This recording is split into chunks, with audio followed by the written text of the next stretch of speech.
Hi guys! Welcome back again to my channel. At for today's video ay panibagong loan application na naman nga ang susubukan natin.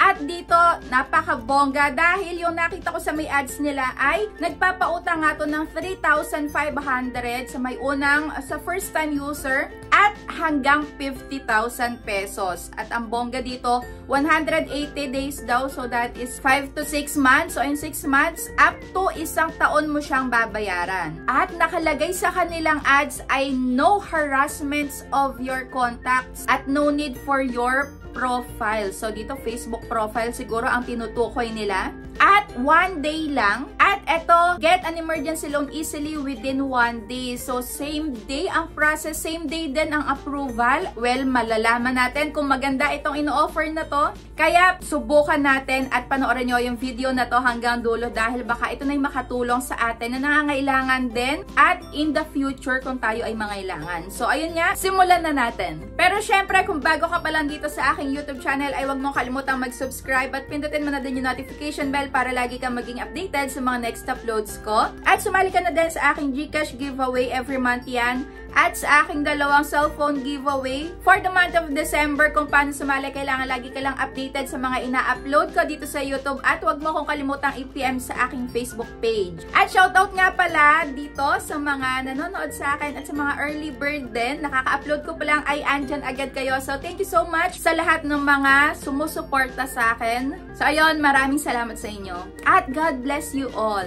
Going back na nga itong loan app na nakita ko online, yung ads na to online sa may messenger ko, sa may Facebook ko, puro nakikita ko yung ads na to, kaya ayun, napagdesisyonan ko na reviewin ko na dahil baka nakikita nyo din to madalas. At bago kayo mag-try ay panoorin nyo muna ito hanggang dulo para malaman nga natin kung talaga nga bang legit or kagaya lang din to ng iba na paaasahin tayo in the end. At itong loan app nga na to ay ang LibroLend. Kaso nga lang, dito sa kanilang pinaka-app na, nung binuksan ko, meron siyang 4.6 na ratings. Kaso nga lang, parang yung LibroLend ay nagpapahiram sila ng libro dahil ito yung nakalagay sa kanilang app. Ay, nako.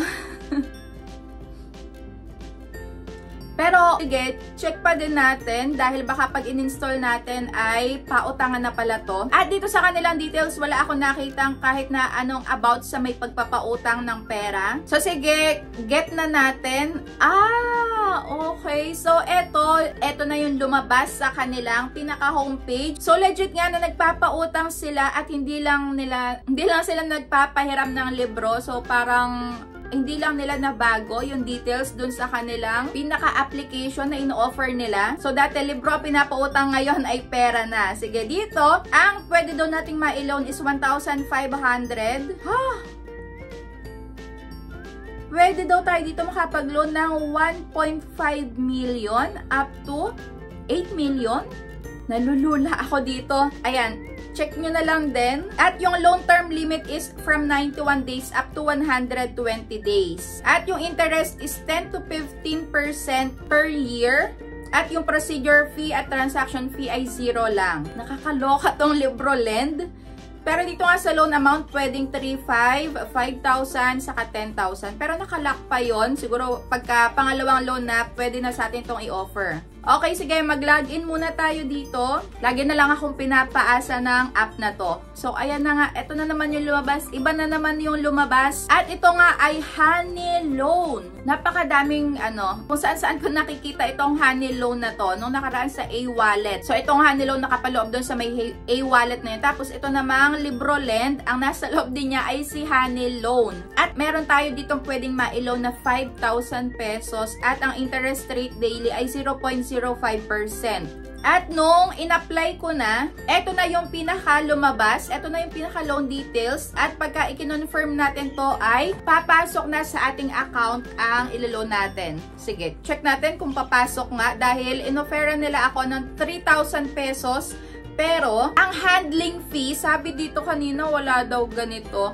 So, ayun, may handling fee na 1,350. At ang amount na marireceive na lang natin ay 1,650. At ang interest ay 10 pesos lang. Sobrang baba ng interest kasi lang sobrang laki ng mababawas. So, kung kayo, kukuhanin nyo pa ba yung ganito? Lalo na kung talagang gipit kayo. So, para sa akin, wag nyo nang itry. Wag nyo nang i-push dahil marami pa naman dyan mga loan app na mas matutulungan kayo. Dahil dito, kung 3,000 ang kailangan nyo talaga is hindi nyo to buong makukuha. So, sige, next step natin. At dito, LibroLend would like to access your contacts. So, sige. At ayan na, successful submission. So, the system is checking for you and it will take 1 hour to verify your order. So, sige, okay ko.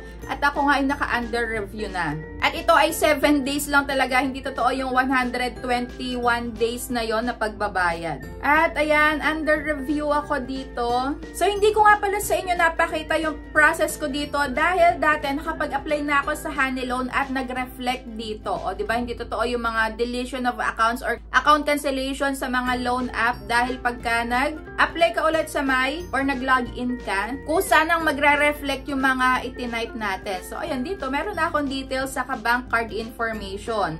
At ayun nga, napakatagal ko nung nag-antay, so wala. Ako ay na-reject dito sa My Honey Loan na to, sa My LibroLend. So ayun, ito ay isa na naman pong hindi recommended dahil alam naman natin na itong si Honey Loan ay for real, meron ka talaga matatanggap na multiple calls and texts kapag ikaw ay hindi nakapagbayad dito on or before your due date. At ito ay legit din na kukontakin yung inyong contact references at kahit na hindi nakalagay doon sa may contact references nyo ay kukontakin din nila kapag hindi nga kayo nakapagbayad on or before your due date. Madami na ako nakitang ads na tong Honey Loan na to. Hindi ko pa siya talaga totally tinatry. Na-try ko lang to doon nga sa may mga nakapaloob na loan app kagaya nung A-Wallet. So, nandun yung Honey Loan. Kaya doon ako nakapag-try at talagang ito ay hindi mo buong makukuha. Kaya kung ako sa inyo ay wag nyo nang itry itong loan app na to. Saka itong LibroLend na to, ayan, nasa sa inyo pa din kung ipakita ko na yung loan details na to tapos hindi pa din kayo nakinig, tinry nyo pa din, nasa sa inyo na din yung consequences kung ano pa yung mga mare-receive nyong text message or threats in the future kung sakaling hindi kayo makapagbayad on or before your due date. Kaya yon, tama yung mga ginagawa nyo na nanonood mo na kayo ng mga ganitong loan na preview bago kayo mag-try para hindi na kayo mapahamak na magbayad ng, ayan, maliit nga yung interest pero sobrang laki naman ang nakaltas. So ayun, hindi tayo matutulungan itong LibroLend na to at talagang pinaasa lang ako, akala ko for real na matutulungan tayo at walang harassment, so walang, ayan, hindi nga kailangan ng profile, ng Facebook profile, pero hindi naman talaga siya maaasahan. So, ayan lang. That's it for today's video. Kung meron pa kayong gustong ipa-review na loan app, ay comment nyo na lang dyan sa may comment section at re-reviewin ko yan para sa inyo. So, ayan lang. Thank you for watching and see you on my next vlog.